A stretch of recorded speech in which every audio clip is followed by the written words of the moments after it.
Seja bem-vindo. Bora para mais um Comente Bíblia. Esse é o último, terceiro e último vídeo da semana. Nós estamos lendo em Zacarias, no capítulo 12. O primeiro texto vai do versículo 1 ao 14. No versículo 2 de Zacarias 12, diz assim: farei de Jerusalém uma taça que embriague todos os povos ao seu redor, todos os que estarão no cerco contra Judá e Jerusalém. Naquele dia, dia do Senhor, quando todas as nações da terra estiverem reunidos para atacá-la, farei de Jerusalém uma pedra pesada para todas as nações. Todos os que tentarem levantá-la se machucarão muito. Tá bom? Falando aqui sobre a libertação de Israel e a conversão. Libertação e conversão. O texto do último vídeo fala que eles foram libertos, depois de libertos, se revoltaram e rejeitaram ao seu Messias, ao seu pastor. Quando foi que isso ocorreu? Quando? Quantas vezes isso ocorreu? O Senhor liberta, depois o povo dá coisas. A última vez agora que eles foram libertos foi Babilônia, né? Pelo menos o Reino do Sul, os judeus foram libertos da Babilônia. Tá bom? Aqui ainda é o ano 494 a.C. Bom, e esse versículo 2 e 3 que eu acabei de ler está falando especificamente do dia do Senhor. Já está aqui mais uma vez o profeta Zacarias passando uma revelação muito clara do dia do Senhor. É um dia em que todas as nações irão fazer guerra contra Jerusalém e contra, no caso, os judeus. Né? Não se trata só de sete nações que estão ali em redor, mas eu creio que 70 ou mais, né? Já ouviu falar da ONU, Nações Unidas? São quantas nações que estão lá? Procure ver aí, dá um Google, né? Procure ver quantas resoluções a ONU já fez, contra Israel, quantas vezes a ONU foi a favor de Israel e em que pontos ela foi a favor de Israel. Então, as nações do mundo são representadas pela ONU. E aqui você vê que no dia do Senhor, essas nações irão todas estar contra Jerusalém, contra Israel. Zacarias 12, verso 4, diz: naquele dia, porém em pânico, todos os cavalos, deixarei loucos os seus cavaleiros, diz o Senhor, protegerei o povo de Judá, mas castigarei todos os cavalos das nações. Então, os líderes de Judá vão pensar assim, vão pensar o seguinte: os habitantes de Jerusalém são fortes, porque o Senhor dos Exércitos é o seu Deus. Né? A alegria do Senhor é a nossa força. Tá? Nós temos vitória quando o Senhor está alegre conosco. Por quê? Porque Ele determina essa vitória. Do versículo 6 vai continuar falando daquele dia, fatídico dia, né? Farei que os líderes de Judá sejam semelhantes a um braseiro no meio de um monte de lenha.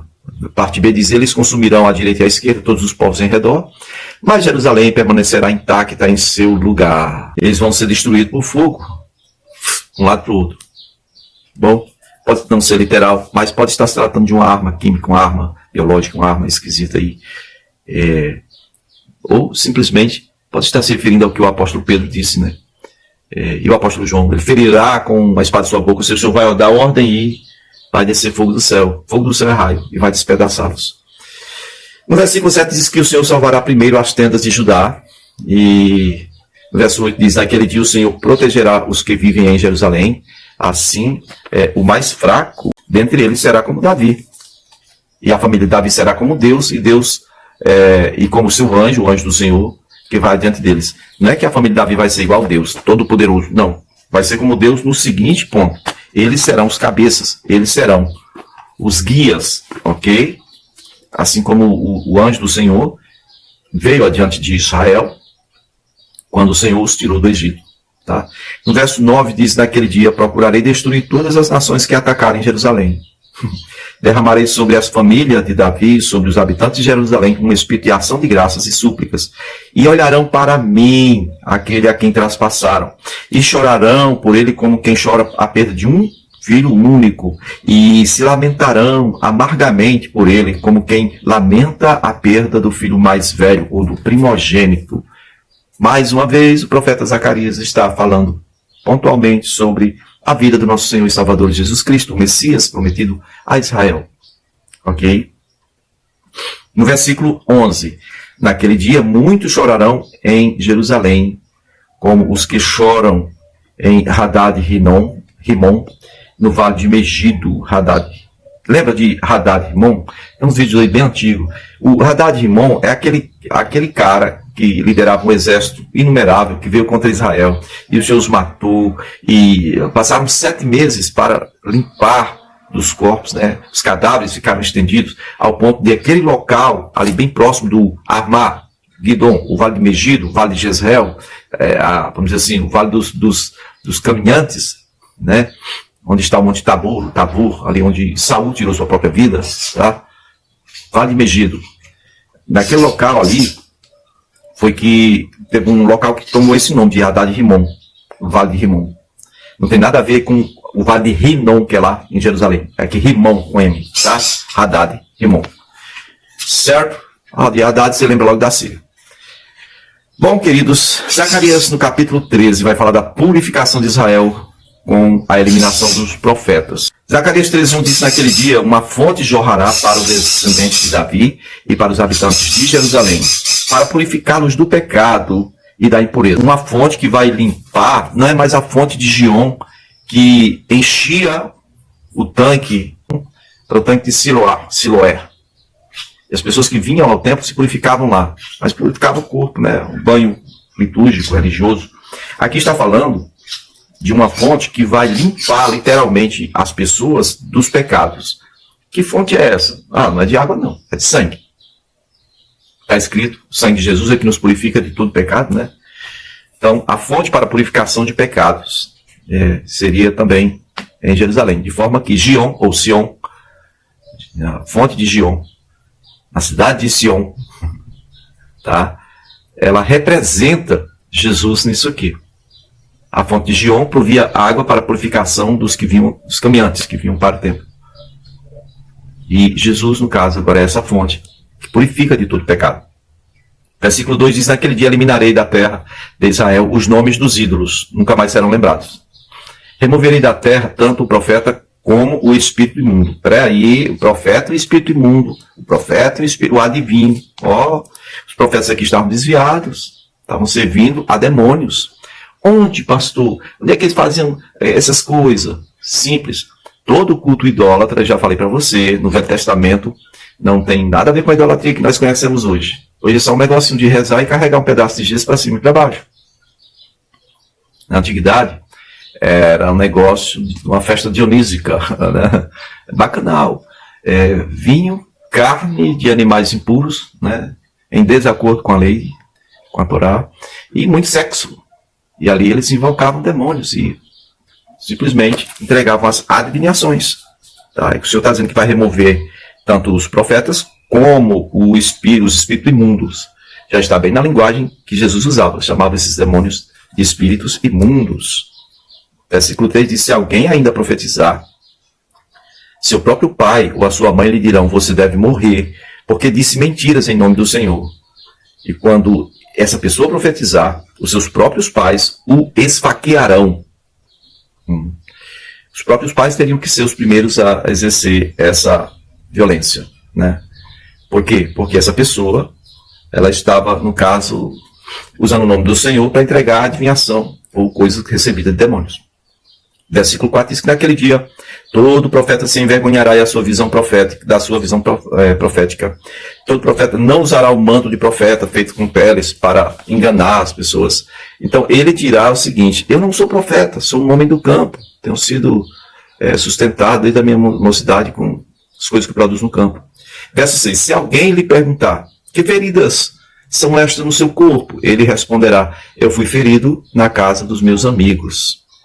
Verso 7: levante-se, ó espada, contra o meu pastor, contra o meu companheiro, declara o Senhor dos Exércitos. Fira o pastor e as ovelhas se dispersarão. Jesus falou sobre isso. Fere o pastor, as ovelhas ficam dispersas. Voltarei minha mão para os pequeninos. Versículo 8 diz assim: na terra toda, 2/3 da terra serão ceifados e morrerão. Todavia, a terça parte, 1/3, permanecerá, diz o Senhor. Bom, parece até que os donos do mundo estão lendo Bíblia. Eles estão querendo ajudar essa profecia a se cumprir, não é? Tem um plano aí macabro, diabólico, perverso, das trevas, para diminuir a população mundial, né? Aí você deve estar dizendo assim: você é teórico da conspiração. Está dizendo aqui que 2/3 da população mundial vai cair, vai morrer. Vai ficar 1/3. 1/3 só. tá? E aí no versículo 9 que diz que eu colocarei essa terça parte, esses que vão ficar, vou colocar no fogo e vou refinar eles como prata e vou purificá-los como ouro. E essa terça parte vai me invocar o meu nome. E eu darei resposta, eu responderei. E eu direi, é o meu povo, e eles dirão, o Senhor é o meu Deus. Bom, já ouviram falar da grande tribulação? Jesus falou. Será como o mundo jamais viu, tribulação, conforme está escrito lá em Mateus capítulo 24, em Marcos 13, né? Leia aí para você entender bem. Então, é isso. A tribulação, nós cremos para o nosso bem, cremos assim, nos preparamos para que haja outro entendimento ou que aconteça de outra forma, mas cremos para o nosso bem que a grande tribulação vai acontecer depois da retirada. Aparece um texto bíblico como apostasia, mas apostasia não quer dizer só esfriamento, mas tem a ver com retirada, literalmente retirada. Cremos que essa grande tribulação é para Israel e que a igreja será retirada antes disso, antes de pegar fogo. Em Zacarias, no capítulo 14, no versículo 1 ao 21, vai falar da restauração de Israel. Só no versículo 2 fala que vai reunir os povos para lutarem contra Jerusalém. É o Senhor mesmo está dizendo, que é o consentimento dele. A cidade será conquistada, né? Mulheres serão violentadas, metade da população será levada para o exílio, o restante do povo será tirado da cidade. Versículo 3, depois o Senhor sairá para a guerra contra aquelas nações. Verso 4, aquele dia os pés do Senhor estarão sobre o Monte das Oliveiras, a leste e de Jerusalém. O monte se dividirá pelo meio, de leste a oeste, por um grande vale. Metade do monte será removido para o norte, metade do monte para o sul. Vocês fugirão pelo meio do vale entre os montes, pois ele se estenderá desde dali, no caso, né, até Azel. Fugirão como fugiram do terremoto na época ou nos dias do rei Uzias, rei de Judá. Então o Senhor, meu Deus, virá com todos os seus santos. Olha aí, a vinda do Senhor. Verso 6. Naquele dia não haverá calor nem frio. Um dia normal, né? Será um dia único. Um dia em que o Senhor conhece, no qual não haverá separação entre dia e noite, porque mesmo depois de anoitecer haverá claridade. Ok? E no versículo 8, naquele dia as águas correntes fluirão de Jerusalém, metade delas para o mar do leste e metade para o mar do oeste. No caso, o mar Morto e o mar Mediterrâneo. As águas que fluírem lá. E isso acontecerá tanto no verão quanto no inverno. Lá no versículo 12, diz, esta é a praga com a qual o Senhor castigará todas as nações que lutarem contra Israel, ou contra Jerusalém. Sua carne apodrecerá enquanto estiverem ainda em pé. Seus olhos apodrecerão em suas órbitas, e sua língua apodrecerá em sua boca. No versículo 14 diz assim, também Judá lutará em Jerusalém. A riqueza de todas as nações vizinhas será recolhida, nações vizinhas. Grandes quantidades de ouro, prata, roupas. Verso 16. Então os sobreviventes de todas as nações que atacaram Jerusalém subirão ano após ano para adorar ao rei, o Senhor dos Exércitos, para celebrar as festas das cabanas. Senhor dos Exércitos aqui é Jesus, tá? Se algum dentre, verso 17, preste atenção, olha aqui. Se algum dentre os povos da terra não subir a Jerusalém para adorar o rei, o Senhor dos Exércitos, então não virá chuva para aquele povo. Se os egípcios, por exemplo, não subirem, a chuva não virá para eles. E eles ainda serão castigados com a mesma praga que foi colocada sobre as nações que vieram guerrear contra Jerusalém. Certo? Que esse mal virá contra todas as nações que não subirem. Primeiro veio sobre eles enquanto eles estavam guerreando. Agora se não subirem para prestar culto. O versículo 20 diz, naquele dia, estará escrito nas sinetas ou nos sinos pendurados nos cavalos, separado ao Senhor. E lá na parte B do versículo 21 diz assim, a partir daquele dia nunca mais haverá comerciantes no templo do Senhor dos Exércitos. Muito bem, a gente termina aqui, na semana que vem a gente dá continuidade, se o Senhor nos permitir.